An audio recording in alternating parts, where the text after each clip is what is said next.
This is the protracted push-up, very important exercise for developing the foundations for pushing strength specific to gymnastics. So let's first understand what protraction of the scapula is. So from the back, we have retraction of the scapula, which is pulling the scapulas together. And here's protraction, where the scapula is coming around the rib cage and the rib cage is getting pushed back. You can see that from the side. Okay, the muscles that help facilitate this are a little bit of the pec, but mostly the serratus anterior muscles, these gills. So here's how that looks in a push-up position. We have retraction of the scapula, scapulas coming together, and protraction of the scapula.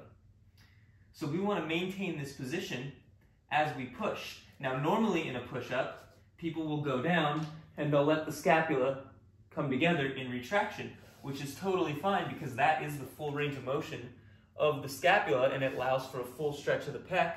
But if we want to get better at moves like planches or handstand push-ups, we need to be able to maintain that protraction for a more stable push. So here's how that looks in this variation. We're going to set the scapula into protraction, making sure we're not shrugging excessively, keeping the shoulders down. So maintain that rib cage is pushed back.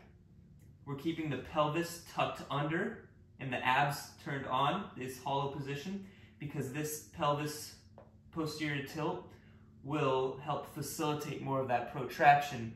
Arching the pelvis will facilitate that retraction. So tuck the pelvis, push hard,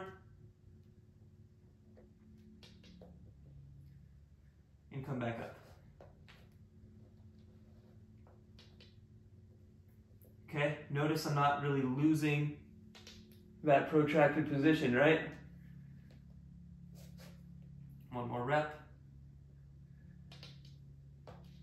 If we want to make this harder, we can lean the shoulders further over past the wrist. Okay? And that is way harder than it looks. It's deceptively hard, so we're not going to be pumping out sets of 15 to 20 of these like a regular push-up. Okay, so keep very strict form with these and it'll really pay off in your gymnastics strength training. Give it a shot, have fun.